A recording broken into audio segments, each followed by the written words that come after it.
ওই তো কি করে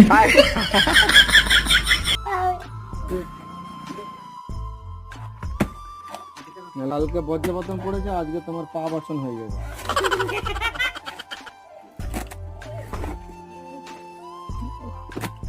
আর কষ্ট করতে হবে নি, আর কষ্ট করতে হবে নি। এইখানে ফাঁসি দাও, বড়ি দাও, এই পাশে এসো। ব্যাস, এবারে লাও, এই লাঠি মারা হবে।